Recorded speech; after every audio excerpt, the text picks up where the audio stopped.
तो hello guys और आज इस वीडियो में बात करने वाला हूँ Boruto Two Blue Vortex chapter 23 के बारे में, क्योंकि इस बार फाइनली समय हो चुका है मोमोशिकी के आने का। क्योंकि इस बार जूरा ने बहुत बुरी तरीके से मारा है बोरुतो को। पहले तो बोरुतो जूरा को बहुत अच्छे से टक्कर दे रहा था, लेकिन वो जूरा को हरा नहीं पाया। एंड उसके बाद उसने रासेंगन उजुहिको भी यूज किया, लेकिन फिर भी जूरा का कुछ नहीं हुआ। क्योंकि जूरा के अकॉर्डिंग रासेंगन उजुहिको का फंक्शन करने का तरीका बिज्जू वाओ के जैसा ही है, जिसकी वजह से वो उसे नलीफाई कर पाया। बोरुटो का बिगेस्ट अटैक भी जूरा के सामने काम नहीं आया, इसलिए वो खतरे में पड़ गया है एंड इसलिए मोमोशिकी के आने का समय हो चुका है। 22 चैप्टर हो गए हैं एंड अभी तक टू ब्लू वॉर्टेक्स में हमें मोमोशिकी देखने को नहीं मिला, और इसलिए इस चैप्टर में मोमोशिकी आना बहुत ही ज्यादा इंपॉर्टेंट बन जाता है बोरुटो के लिए भी। क्योंकि अगर मोमोशिकी नहीं आया तो जूरा बोरुटो को डेफिनेटली मार डालेगा। लेकिन हम जानते हैं कि जूरा बोरुटो को नहीं मार सकता, क्योंकि बोरुटो एक मेन कैरेक्टर है। लेकिन अगर हम जूरा के पॉइंट ऑफ व्यू से देखें तो वो बोरुटो को निपटा के कोनोहामारू को भी निपटा डालेगा एंड उससे मात्सुरी का थॉन्सो ले लेगा। देन उसके बाद वो सारादा एंड मिस्की को भी मार डालेगा एंड उनसे भी वो रियू का थॉन्सो ले लेगा एंड उन दोनों को फिर से जिंदा कर देगा। रोज आते हैं इस उम्मीद पे, आज जीतेंगे,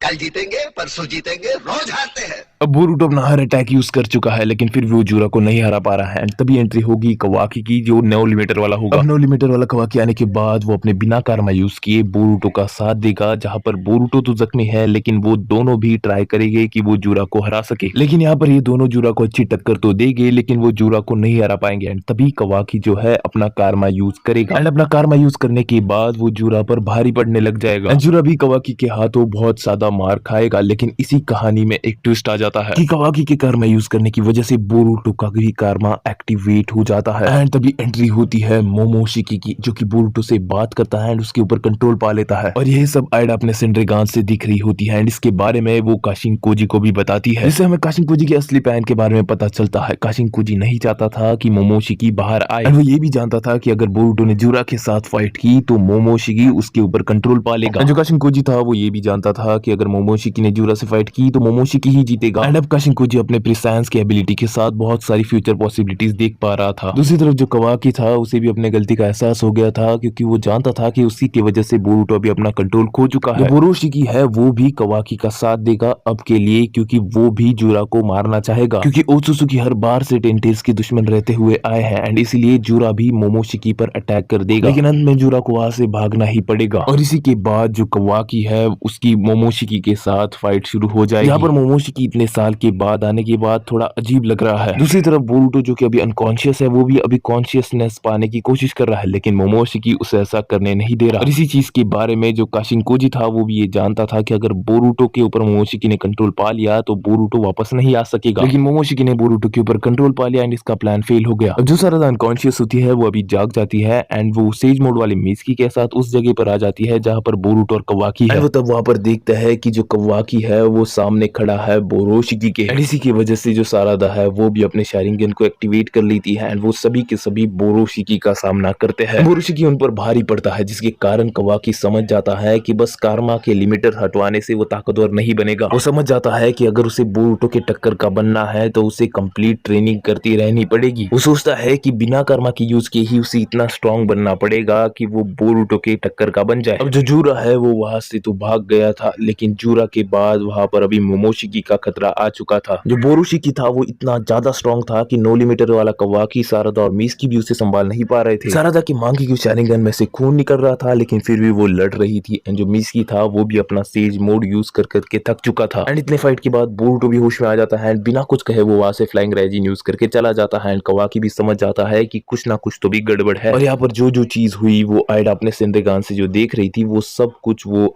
काशिनकोजी को बताती है, जहां पर अभी काशिनकोजी के जो प्रिसांस के आउटकम्स थे वो अभी बदल चुके थे। दूसरी तरफ जो अपना कोनोहामारू होता है वो अभी सारादा, मिस्की और बाकी सभी लोगों को लेकर वही चला जाता है जहां पर शिंकी कैद है। दूसरी तरफ जो सारादा है वो बोरुटो के बारे में सोच रही थी, क्योंकि जब बोरुटो के ऊपर मोमोशिकी ने कंट्रोल पा लिया था तब उसे बोरुटो के अंदर कुछ अजीब सेंस हुआ था। उसने देखा था कि जब बोरुटो बोरोशिकी बना था तब उसकी एक आंख कुछ अलग ही लग रही थी। एंड हम बात कर रहे हैं यहाँ पर जोगान की। और यहीं पर बोरुटो की जोगान की अवेकनिंग हुई थी, जिसे देखकर कवाकी भी समझ चुका था कि जो बोरुटो की आंख है वो कम्प्लीटली डिफरेंट है। दूसरी तरफ जो बोरुटो था वो एक जगह पर आ जाता है एंड तभी उसे मोमोशिकी पुकारता है और पहले की तरह बोरुटो को अभी मोमोशिकी की आवाजें सुनाई देती है। तब बोरुटो को मोमोशिकी बताता है कि वो इतने साल चुप क्यों था, लेकिन बोरुटो उसकी बात नहीं सुनता एंड वहां से टेलीपोर्ट कर चला जाता है काशिनकोजी के पास, जहाँ पर पहले से ही काशिनकोजी बहुत ही ज्यादा सदमे में है। और जो कोनोहा का हुकागे है शिकामारू, उसकी तरफ भी एक खबर पहुंच जाती है कि जो सारादा है उसने अपने मांगी की शारिंगन का यूज करके रयू को हरा दिया था एंड रयू को हराने के बाद उन्होंने उस थॉर्न सोल की मदद से जो शिंकी है उसे भी छुड़ा दिया है और शिंकी के जुत्सु की वजह से जो गारा ट्रैप था अभी उन्होंने उसको भी छुड़ा दिया था एंड गारा का भी अभी इलाज चल रहा था। वही दूसरी ओर जो मात्सुरी का थॉर्न सोल है उन्होंने उसकी मदद से जो मोएगी थी उसको भी छुड़ा दिया था और बाकी की जो भी चीज वहां पर हुई इन सब की खबर शिकामारू को मिल जाती है एंड इसी के साथ ये पार्ट यहीं पर खत्म हो जाता है। ये सारी एक थ्योरी थी जिसका ये तो बस पहला ही पार्ट था। अगले पार्ट में हम मिलने वाले हैं जहां पर हम और भी ज्यादा चीजें डिस्कस करेंगे। तो बाय बाय।